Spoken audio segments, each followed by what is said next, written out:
പുലികളിക്കായി പുരുഷന്മാർ ശരീരത്തെ രൂപപ്പെടുത്തുന്നത് വൈകൃതം എന്ന നടൻ വി.കെ. ശ്രീരാമന്റെ FB പോസ്റ്റിനെതിരെ പ്രതിഷേധം. പുലിക്കളി സംഘാടക സമിതി ജനറൽ സെക്രട്ടറി കെ. കേശവദാസ് ആണ് ശ്രീരാമനെതിരെ രംഗത്ത് എത്തിയിരിക്കുന്നത്. പുലിക്കളിയെ അധിക്ഷേപിച്ചിട്ട ഫേസ്ബുക്ക് പോസ്റ്റ് പ്രതിഷേധാർഹമാണ്. പോസ്റ്റ് പിൻവലിച്ച കലാകാരന്മാരോടും പൊതുസമൂഹത്തോടും ശ്രീരാമൻ മാപ്പ് പറയണമെന്നാണ് ആവശ്യം. കലയെ ഒരു തരത്തിലും വ്യാഖ്യാനിക്കാൻ സാധിക്കാത്ത ഒരു കാര്യമാണ്. അതിലെല്ലാ കലകളും ഉൾക്കൊള്ളുന്ന സംഗീതവും മെയ്യെഴുത്തും എല്ലാ കലകളും ഉൾക്കൊള്ളുന്ന താളവും നൃത്തവും എല്ലാം ഉൾക്കൊള്ളുന്ന ഒരു കലാരൂപമായ പുലിക്കളി അതിന്ന് ലോകഭൂപടത്തിൽ ശ്രദ്ധ നേടിയ പുലിക്കളിയാണ്. കാരണം മെയ്യെഴുത്ത് എന്ന് പറയുന്നത്, ബോഡി ആർട്ട് എന്ന് പറയുന്നത് ലോകം അംഗീകരിച്ച ഒരു കല ആണ്. ആ കലയിലെ ഏറ്റവും പ്രധാനപ്പെട്ട 500ഓളം കലാകാരന്മാർ അണിനിരക്കുന്ന ഗിന്നസ് റെക്കോർഡിൽ പോലും ശ്രദ്ധ നേടാൻ സാധിക്കുന്ന തരത്തിലുള്ള ഈ കലാരൂപത്തെ അവഹേളിച്ചതിലൂടെ അദ്ദേഹം എന്താണ് ഉദ്ദേശിച്ചതെന്ന് നമുക്ക് മനസ്സിലാവുന്നില്ല. ഒരു കലാരൂപത്തെ അപമാനിക്കുക എന്നുള്ളത് മാത്രമല്ല, പ്രത്യേകിച്ച് ഭാരതീയ നിയമവ്യവസ്ഥയെ വെല്ലുവിളിച്ചുകൊണ്ട് അതിലെ ഏറ്റവും ക്രിമിനൽ ഒഫൻസാണ് അദ്ദേഹം നടത്തിയിരിക്കുന്നത്. അതുകൊണ്ട് തന്നെ എത്രയും പെട്ടെന്ന് ആ പരാമർശം പിൻവലിച്ച് പൊതുസമൂഹത്തോട്, പ്രത്യേകിച്ച് കലാകാരന്മാരോട്, പുലിക്കളി പ്രേമികളോട് മാപ്പ് പറയണം എന്നുള്ളതാണ് ഈ അവസരത്തിൽ ആവശ്യപ്പെടാനുള്ളത്. വി.കെ. ശ്രീരാമന്റെ ഫേസ്ബുക്ക് പോസ്റ്റ് വലിയ തോതിൽ ചർച്ച ചെയ്യപ്പെടുകയാണ്. പ്രതിഷേധവുമായി പുലിക്കളി കലാകാരന്മാർ രംഗത്തെത്തുന്ന സാഹചര്യമുണ്ടാകുന്നു. ഇപ്പോൾ ന്യൂസ് ഡെസ്കിൽ നിന്ന് കിരൺ ബാബു ചേരുന്നുണ്ട്. കിരൺ, കഴിഞ്ഞ ദിവസം നടത്തിയ ഈ ഒരു വിലയിരുത്തൽ, തീർച്ചയായും വി.കെ. ശ്രീരാമന് അഭിപ്രായ സ്വാതന്ത്ര്യം ഉണ്ട്. പക്ഷേ കേരളത്തിൻ്റെ സാംസ്കാരിക തനിമയെ വിളിച്ചോതുമ്പോൾ അതിൽ അടയാളപ്പെടുത്തുന്ന ഒന്നാണ് പുലിക്കളി. ആ പുലിക്കളിയുടെ ശരീരഭാഷ എല്ലാവർക്കും അറിയാവുന്നതുമാണ്. ശരീരം എന്നത് സ്വന്തം അവകാശമാണ്, സ്വാതന്ത്ര്യമാണ് എന്നത് പൊതുവിൽ പുരോഗമനവാദികളെല്ലാം അഭിപ്രായപ്പെടുന്നത് ആണ്. അങ്ങനെ ഒരു പുരോഗമനവാദികളുടെ പട്ടികയിൽ വരുന്ന വി.കെ. ശ്രീരാമൻ പക്ഷേ വ്യത്യസ്തമായ ഒരു അഭിപ്രായം ആണ് രേഖപ്പെടുത്തിയിട്ടുള്ളത്. അതിലിപ്പോൾ പുലിക്കളി കലാകാരന്മാരിൽ നിന്ന് പ്രതിഷേധം ശക്തമാവുകയാണല്ലോ. അഭിലാഷ്, പണ്ട് മുതലേ വ്യത്യസ്തമായ അഭിപ്രായങ്ങൾ പറയുകയും വ്യത്യസ്തമായ രീതിയിൽ പലതിനെയും കാണുകയും ഒക്കെ ചെയ്യുന്ന ആൾ കൂടിയാണ് വി.കെ. ശ്രീരാമൻ. വി.കെ. ശ്രീരാമൻ അത്തരം ഒരു പോസ്റ്റാണ് ഇട്ടിരിക്കുന്നത്. പുലികളിയെ സംബന്ധിച്ച് സാധാരണഗതിയിൽ പുലികളെ വയറ് കൂടുതൽ വലിയ കുടവയറൊക്കെയുള്ള ആളുകളും അല്ലാത്ത ആളുകളും ഒക്കെ പുലികളിലുണ്ട്. കുടവയറിൽ ചിത്രങ്ങളൊക്കെ വരച്ച് അത് കുടവയർ നൃത്തം ചെയ്യുമ്പോൾ ആടുന്നതിൻ്റെയൊക്കെ ഒരു സൗന്ദര്യം, അതിൻ്റെയൊക്കെ ഒരു രസം കൂടിച്ചേരുന്നതൊക്കെയാണ് പുലികളി. പക്ഷേ ആ പുലികളിയെ ഒരു വൈകൃതം എന്ന രീതിയിലൊക്കെയാണ് അദ്ദേഹം വിശേഷിപ്പിക്കുന്നത്. അതിനെ ഇനി ഏത് തരത്തിലെടുക്കണം എന്നുള്ളതാണ്. ഇപ്പോൾ ബോഡി ഷേമിങ്ങിൻ്റെയൊക്കെ ആ ഒരു കാലത്തിനൊക്കെ എത്രയോ മുമ്പ് തന്നെ ഉണ്ടായിരുന്ന ഒരു കലാരൂപമാണ്. ആ കലാരൂപവുമായി ബന്ധപ്പെട്ട് ഇപ്പോൾ സ്ത്രീകളടക്കം, അന്ന് പുരുഷന്മാർ മാത്രമായിരുന്നെങ്കിൽ ഇന്നിപ്പോൾ സ്ത്രീകളടക്കം ഉണ്ട്. സ്ത്രീകളാരും ഇങ്ങനെ വയറ് ചാടിയ സ്ത്രീകൾ ഒന്നുമല്ല, അല്ലാതെ മെലിഞ്ഞ സ്ത്രീകളുമൊക്കെ പുലികളി വേഷത്തിലൊക്കെ നിൽക്കാറുണ്ട്. വയറിയ ശരീരമുള്ള ആളുകളെ സംബന്ധിച്ചിടത്തോളം അവരുടെ ശരീരത്ത് ആ ചിത്രങ്ങൾ വരയ്ക്കാൻ കൂടുതൽ എളുപ്പമാണ്. അല്ലെങ്കിൽ ആ ചിത്രങ്ങൾ വരയ്ക്കുമ്പോൾ മറ്റുള്ളവർ കാണാനും അതിൻ്റെ ആട്ടം കാണാനും ഒക്കെ കൂടുതൽ സൗന്ദര്യമൊക്കെ ഉണ്ടാകും. പക്ഷേ അത് അവരുടെ സ്വാഭാവികമായും അങ്ങനെ വയറ് ചാടിയ ആളുകളെയും അല്ലെങ്കിൽ അവരുടെ മാറിടം ചാടിയ ആളുകളെയും ഒക്കെ അതിനുവേണ്ടി തിരഞ്ഞെടുക്കാറും ഒക്കെ ഉണ്ട്. അത് പല കലാരൂപങ്ങൾക്കും ആ കലയുടേതായ രീതിയിലേക്കുള്ള, അതിന് യോജിക്കുന്ന രീതിയിലേക്കുള്ള ശരീരപ്രകൃതിയുള്ളവരെ തിരഞ്ഞെടുക്കുന്നത്. അതിന് ഏതെങ്കിലും തരത്തിൽ അതിനെ മറ്റൊരു വൈകൃതമായി കാണേണ്ടതില്ല. അവിടെയാണ് ഒരു ചോദ്യം വരുന്നത്. പിന്നെ വിമർശിക്കാം, അല്ലെങ്കിൽ ഇത് ഇത്തരത്തിലൊരു കലയുണ്ടോ എന്നുള്ളത്. പക്ഷേ ശ്രീരാമൻ്റെ വിമർശനം ഒരു പരിധി കൂടി കടന്ന് അത് വൈകൃതം എന്ന തലയിലേക്ക് വരുന്നു.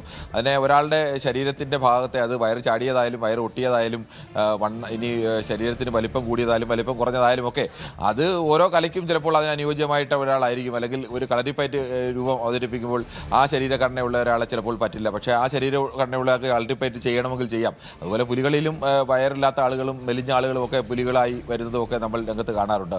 അതിനെ ആ തരത്തിൽ എടുക്കേണ്ട ഒന്നിനെ മറ്റൊരു രീതിയിലേക്ക് വൈകൃതം എന്ന് വ്യാഖ്യാനിച്ചതോടുകൂടിയാണ് പുലികളി സംഘവും ഇറങ്ങിയിരിക്കുന്നത്. കേരളത്തിൽ 500ഓളം പുലികളിക്കാരുണ്ട്. അവരെ അപമാനിക്കുന്ന രീതിയിലാണ് ഈ ശ്രീരാമൻ്റെ പോസ്റ്റ് എന്നാണ്. പക്ഷേ ശ്രീരാമൻ ഇന്ന് വീണ്ടും അതിനൊരു മറുപടി പോസ്റ്റ് കൂടി, FB പോസ്റ്റ് കൂടി ഇട്ടുണ്ട്. അവരെയും ഇതിനകത്ത് ഹവാല എന്ന് ചോദിക്കുമ്പോൾ അദ്ദേഹം വേറെ മറ്റു ചില കുഴലപ്പത്തെക്കുറിച്ച് പറയുന്നത്, കുഴലപ്പം എന്നും കുഴൽക്കണ്ടറും കുഴലപ്പവും ഒക്കെ ബന്ധമില്ല, അതുപോലെ പേരിന് എന്ത് കാര്യം എന്നിരിക്കുന്നു, ഈ പുലി കളിയായിട്ട് വയറിൽ ചായം തേച്ച് കളിക്കുന്നതിന് പുലിയുമായിട്ട് എന്ത് ബന്ധം എന്നുള്ളൊരു ചോദ്യം കൂടി അദ്ദേഹം ഉന്നയിച്ചിരിക്കുന്നു. ശ്രീരാമൻ, എനിക്ക് തോന്നുന്നു ശ്രീരാമൻ്റെതായ രീതിയിൽ വ്യത്യസ്തമായ രീതിയിൽ ഒരു അഭിപ്രായ പ്രകടനമാണ്. പക്ഷേ അതിൽ വൈകൃതം എന്ന വാക്ക് വന്നതാണെന്ന് ഇതിലൊരു വിവാദത്തിന് വഴിതെളിച്ചിരിക്കുന്നത്. എന്തായാലും അദ്ദേഹത്തിൻ്റെ അഭിപ്രായത്തിൽ ഉറച്ചു നിൽക്കുന്നു. പുലികളി സംഘത്തെ സംബന്ധിച്ചിടത്തോളം അവർക്ക് അത് ഒരു നാണക്കേടായി കാണുന്നു. അതിനകത്ത് അതൊരു തീർച്ചയായും അതാണല്ലോ കിരൺ സൂചിപ്പിക്കുന്ന പോലെ ഇതിൽ ഈ വൈകൃതമാകുന്നത് എങ്ങനെ? അതായത് പലതരത്തിലുള്ള ശരീരമുള്ള ആളുകളുണ്ട്. അപ്പോൾ ഈ തടിച്ചിരുന്നാൽ, ഈ മാറ് തള്ളിയിരുന്നാലൊക്കെ അത് വൈകൃതമാകും പുരുഷന് എന്ന ഒരു മാനദണ്ഡം കൂടി നിശ്ചയിക്കുന്നു. എന്നിടത്താണല്ലോ പ്രശ്നം. ഇതിനകത്ത് ഏറ്റവും പ്രധാനപ്പെട്ട പ്രശ്നം പുലികളിയുമായി ബന്ധപ്പെട്ടതൊന്നുമല്ല. പുലികളിക്ക് ഇപ്പോൾ ഓരോ കലാരൂപത്തിനും അതിൻ്റെതായ തരത്തിലേക്കുള്ള ആളുകളെ ഒക്കെ ചിലപ്പോൾ എടുക്കേണ്ടി വരും. ഞാനത് നേരത്തെ പറഞ്ഞ കളരിപ്പയറ്റ് കലാരൂപം അവതരിപ്പിക്കുന്നതിന് എല്ലാവരും കളരിപ്പയറ്റ് പഠിച്ചവരാണോന്നില്ല, അല്ലെങ്കിൽ അതിനുവേണ്ടി ഒരു അഭിനയത്തിന് വേണ്ടിയൊക്കെ എടുക്കുമ്പോൾ കളരിപ്പയറ്റ് നമ്മൾ ആളുകൾ പ്രതീക്ഷിക്കുന്ന ഒരു ശാരീരിക രൂപമുണ്ട്. അത്തരം ആളുകളെ കൂടുതലായി ഉപയോഗിക്കും പുലികൾ. അത് എന്ന് കരുതി വയറിന് വലിയ വലിപ്പമുള്ള അല്ലെങ്കിൽ മാറിന് വലിയ വലിപ്പമുള്ള ഒരാൾ കളരിപ്പയറ്റ് പഠിക്കരുതെന്നോ അല്ലെങ്കിൽ അയാൾ ആ രംഗം ചെയ്യരുതെന്നോ ഒന്നുമില്ല. അത് മാത്രവുമല്ലല്ലോ കിരൺ, ഇതിപ്പോൾ ശ്രീരാമന്റെ പ്രധാന മേഖല അഭിനയ മേഖലയിലേക്ക് വന്നാൽ ഇന്ത്യൻ സിനിമയിൽ പോലും ഗുസ്തി താരങ്ങളെ അവതരിപ്പിക്കുന്നതിന് വേണ്ടി ശരീരഭാഷയൊക്കെ മാറ്റിയത് വലിയ തോതിൽ ചർച്ച ചെയ്യപ്പെടുന്നുണ്ട്. അതായത് പ്രമുഖരായ നടന്മാർ ഉൾപ്പെടെ ഉള്ളവർ അവരുടെ ശരീരഭാഷ മാറ്റുന്നു, ശരീരത്തിൻ്റെ രൂപം മാറ്റുന്നു. അങ്ങനെയൊക്കെ എത്രയോ വലിയ തോതിൽ പ്രശംസനീയമാകുന്ന തരത്തിൽ ശരീരഘടനയിൽ മാറ്റം വരുത്തി. അതൊക്കെ വലിയ തോതിൽ ചർച്ച ചെയ്യപ്പെട്ട ഹിറ്റ് സിനിമകളുടെ ഭാഗമായിട്ടുണ്ട് അത്തരം ശരീരഭാഷ. മറ്റ് ശരീരരൂപങ്ങളുള്ളവർ ആ രീതിയിലേക്ക് മാറ്റി കഥാപാത്രത്തിനോട് യോജിക്കുമ്പോഴാണ് ഇതിനെ ആഭാസമെന്നും വൈകൃതമെന്നും വിളിക്കുന്നത്. അവിടെയാണ് അഭിലാഷ് ഇതിൻ്റെ പ്രധാനപ്പെട്ട വിഷയം. അങ്ങനെയാണെങ്കിൽ ഈ സാമ്പ നൃത്തമൊക്കെ കളിക്കുന്ന ആളുകളെ അറിയാം. നമുക്ക് വലിയ സാമ്പ ആഘോഷങ്ങളും ഒക്കെ നടക്കാറുണ്ട്. ശരീരഘടന വലിയ ശരീര രൂപമുള്ള ആളുകളൊക്കെ അതിൽ പങ്കെടുക്കുകയും ഒക്കെ ചെയ്യുന്ന അത് ഒരു വൈകൃത ഓരോ സ്ഥലത്തും അവരുടെ ശരീരത്തിന് ചില ദേശത്തെ കൃഷ്ണപ്രസാദ് പുലികളിയുടെ അയ്യന്തോൾ ദേശത്ത് നിന്നുള്ള കലാകാരൻ ആണ് കൃഷ്ണപ്രസാദ്. താങ്കൾ ശ്രദ്ധിച്ചിരുന്നോ? അതായത് VK ശ്രീരാമന്റെ പരാമർശം, അദ്ദേഹം ഈ ശരീരം തടിച്ചിരിക്കുക, വയർ ചാടിയിരിക്കുക, മാറ് തള്ളിയിരിക്കുക എന്നതിനെയൊക്കെ വൈകൃതമെന്ന് പറയുകയാണ്. തീർച്ചയായിട്ടും നമ്മളത് കണ്ടിരുന്നു. അതിന്റെ ഭാഗമായിട്ട് നമ്മൾ അദ്ദേഹത്തിന് മറുപടിയായിട്ട് ഫേസ്ബുക്കിൽ തന്നെ നമ്മൾ തിരിച്ചു മറുപടി കൊടുത്തിരുന്നു.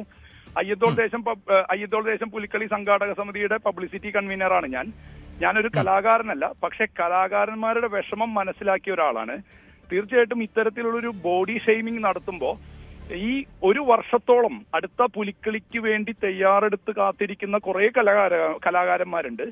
അവരെ അപേക്ഷിച്ച് സുന്ദരമായ വരകൾക്ക് വേണ്ടി ശരീരത്തിന്റെ ആകാരഭംഗി എന്ന് പറയുന്നത് അവരെ അപേക്ഷിച്ച് വയറും അതുപോലെ തന്നെ വരയ്ക്കാനുള്ള വലിയൊരു ക്യാൻവാസ് ആണ് അവർ തയ്യാറാക്കിക്കൊണ്ടിരിക്കുന്നത്.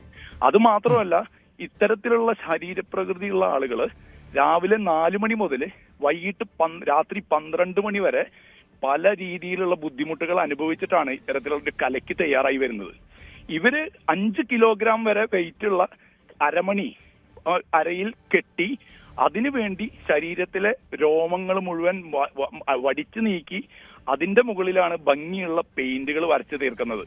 ഇത്തരത്തിലുള്ള പുലിമുഖങ്ങളോ പുലിരൂപങ്ങളോ വരച്ചു തീർക്കുമ്പോൾ അവരുടെ ശരീരത്തിലെ രോമകൂപങ്ങളിൽ നിന്നും ഉണ്ടായേക്കാവുന്ന ബുദ്ധിമുട്ടുകൾ മാറ്റാനും കൂടിയാണ്. അവർ അത്രയും ത്യാഗം അനുഭവിച്ചിട്ടാണ് ഇത്തരം കലാരൂപത്തിന് അവർ തയ്യാറാവുന്നത്.